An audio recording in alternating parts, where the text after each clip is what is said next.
A fonoaudiologia é a ciência que estuda a comunicação, que existem várias formas de se comunicar.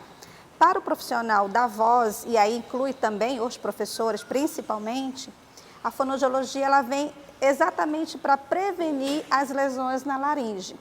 Mas fora essa parte estrutural, a fonoaudiologia também trabalha a expressividade. Por quê?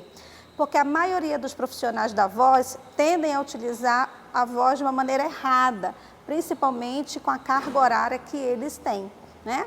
Então, assim, a voz é aqui na laringe, muito bem, mas aqui não é lugar de força. Então, quando você força essa região aqui, você está forçando uma estrutura chamada pregas vocais, que medem 8 milímetros, por exemplo. Então, de acordo com a intensidade do trabalho, com o tempo de serviço, esse professor vai começar a perder a voz gradativamente, se ele não cuidar como deveria, no caso, através dos aquecimentos vocais. Acontece que aqui na laringe é a produção do som. Então, se eu faço esse som, eu estou trabalhando laringe. Quando eu passo esse som para a boca, eu estou automaticamente mudando para uma letra, para um fonema. Isso trabalhando com todo o processamento neural, né? Que não é a questão aqui. Muito bem, isso é básico, todo mundo tem a sua voz. A voz é a nossa identidade. Mas, de repente, eu preciso chamar a atenção do meu aluno, numa teleaula, por exemplo.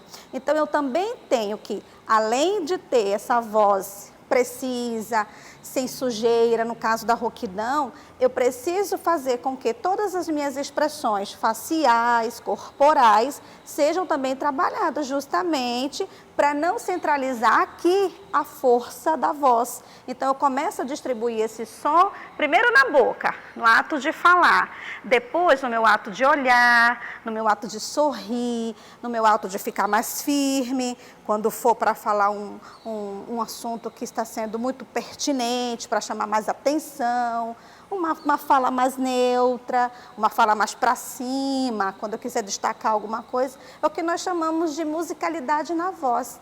Então, para o professor que vai trabalhar na teleaula, a expressividade facial é muito importante. Primeiro porque é a imagem, né? É lúdico, então fica muito estranho de repente o professor falar, sei lá, de filosofia, não é? E vai começar a falar um tema de um filósofo com a carinha mais fechada, sem velocidade de fala, sem uma expressão facial mais harmoniosa. Não é que fique tão atrativo para o aluno, né? Professor que tem, sei lá, 20 anos de carreira já, 15 anos de carreira, nunca fez um tratamento vocal. O primeiro passo que ele precisa dar é ir ao otorrino, para verificar como é que está essa estrutura.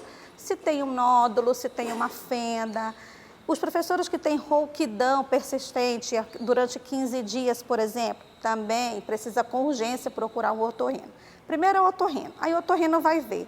Opa, não, tá legal, as pregas vocais estão bem, legal, gastou por muito tempo, mas estão bem. É como, por exemplo, a mão de um pedreiro. Se você pegar a mão de um pedreiro, ela não vai estar macia. Então, geralmente, a laringe do professor não vai estar 100%, mas é bom ir ao otorrino para que, de repente, né, ele possa diagnosticar um nódulo, um pólipo, que são doenças mais propensas ao câncer, por exemplo. Depois disso, procura um fonoaudiólogo. Para quê? Para o fonoaudiólogo te dizer qual é o teu melhor aquecimento vocal, como que você vai fazer esse aquecimento. Não é algo assim que vai te dar prazer, porque não é um medicamento que você coloca e pronto. Não, é algo que é para você fazer justamente para você perceber o tipo de voz que você tem. Então, não existe um medicamento em que eu digo, olha, esse medicamento agora é para você que tem voz rouca. Não, esse medicamento é para você que tem voz infantilizada. Não existe isso. Porque cada um precisa sentir. É o que nós chamamos de propriocepção, né? Sentir-se, identificar o tipo vocal que você tem. Então, primeiro, procurar o otorrino. Segundo, o fonoaudiólogo, mesmo que você não tenha nenhuma alteração na laringe, porque ele vai te ajudar a prevenir. Então, é como você ir na academia. Você vai na academia, você chega, você não vai direto para a bicicleta, para a esteira. Se estiver fazendo isso, está errado. Você vai e aquece esse músculo que daqui a pouco vai receber uma certa pressão. E a mesma coisa acontece com a laringe, porque ela é revestida de músculos. A primeira coisa que o professor precisa fazer é identificar se No final do dia, ele começa a ter falha na voz.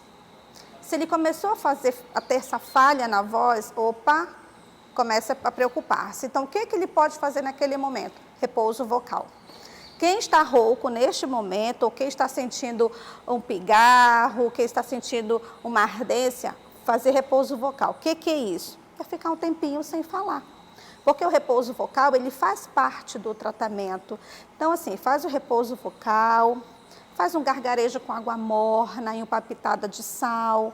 Gargareja, não engole, tem que gargarejar e jogar. E aí você começa a descansar, relaxar essa musculatura através do repouso vocal.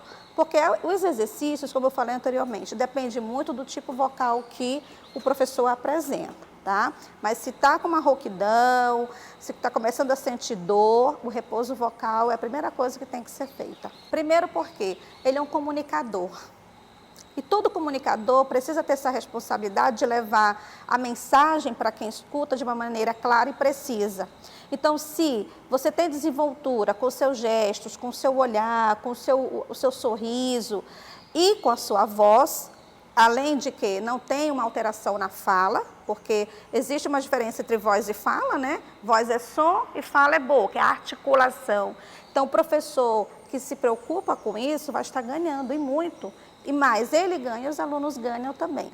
Por quê? Porque a partir do momento que você não usa essa expressão facial, a sua mensagem pode até ser a melhor notícia, mas não vai ser atrativa, né? Então, assim, é importante casar a voz com a expressividade, isso é muito importante. O aluno aprende melhor, é como o telespectador. Ele entende melhor, ele associa melhor a notícia, e aí é claro que o professor acaba ganhando uma mega audiência na aula, não é?